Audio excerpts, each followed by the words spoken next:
Okay, in this activity, we're actually going to be looking at some of the special properties of rhombi. And one of the things that I want you guys to remember that a rhombus is a parallelogram. So all those properties of parallelograms still remain true.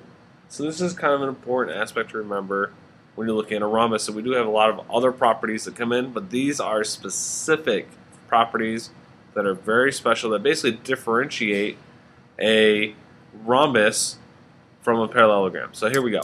One of the first things I want to do is construct our diagonals, because that's really that's really what makes them different, is what's special about the diagonals. So I'll go ahead and draw out my diagonals, and I'm going to go ahead and put on an intersection point.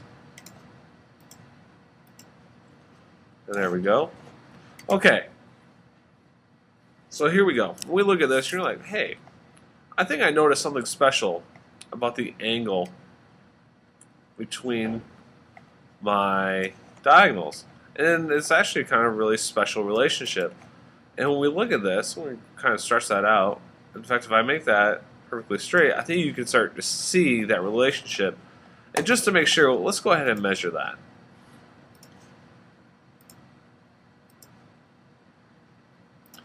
We measure, we notice that the angle is 90 degrees. And no matter how I move around my rhombus, you notice that the diagonals are perpendicular. Okay? That's really, really important. I want you to write that down. Okay? That is something that's really important for you to know about rhombi, is that the diagonals are perpendicular. Now, unlike a rectangle, if I measure the length of my diagonals,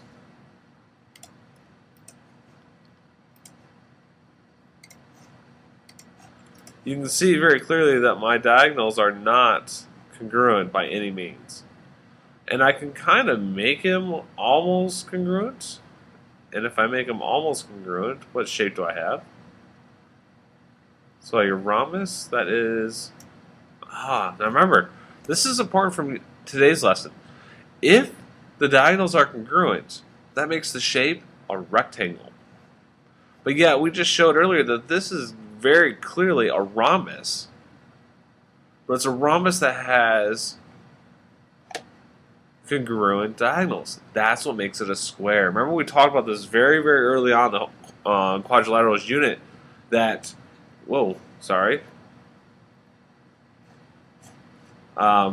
basically that the, why can I not think right now? Let's pause for a moment. Okay, there we go. That the square is basically the offspring, is basically the product between the rectangle merging with the rhombus, and so we actually get a quadrilateral that is both four congruent sides with four congruent angles. So that's something important there. All right, one more thing I want to show you about the. I'm going to go ahead and let's get rid of these measurements.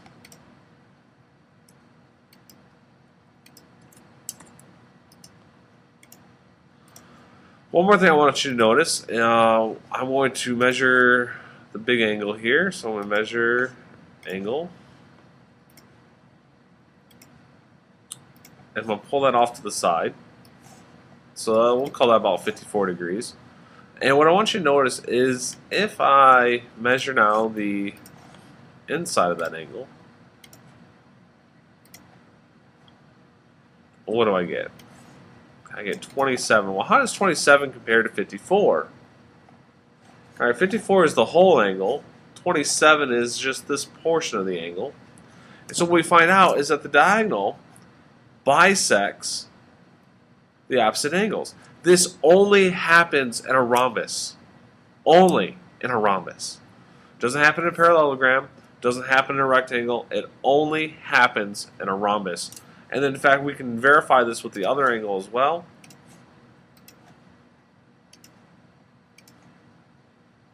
So now notice that my whole angle is 126. Therefore, we would expect that the part of that angle is 63 degrees.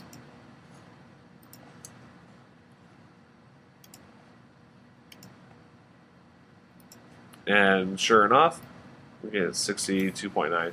Again, you got to remember the calculator here is rounding, so you're not really see exact measurements, but in fact, if we actually put these two together, because remember this is 27.1, 62.9, that gives us our 90, 90, 90, which is 180.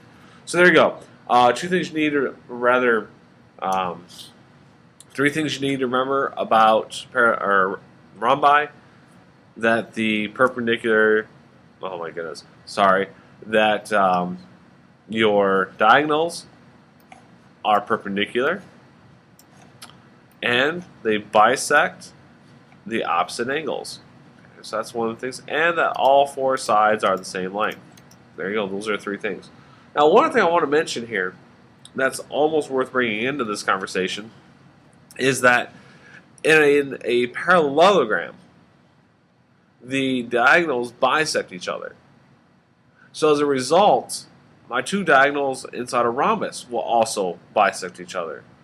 But they are perpendicular to one another, so therefore the diagonals are perpendicular bisectors of one another, which again, remember the perpendicular bisector theorem, that if a point lies on a perpendicular bisector, it is equidistant to the two endpoints. And voila, it's all coming back. All this kind of feeds back into here. And then we therefore have a rhombus. So this is actually really kind of cool how we can pull in all these previous theorems and really have them play out here. So like I said, there's a lot that you might want to write down. So you guys have your table that had the shapes on it that you were supposed to fill in. I would definitely be filling in some of these properties that you learned from this video.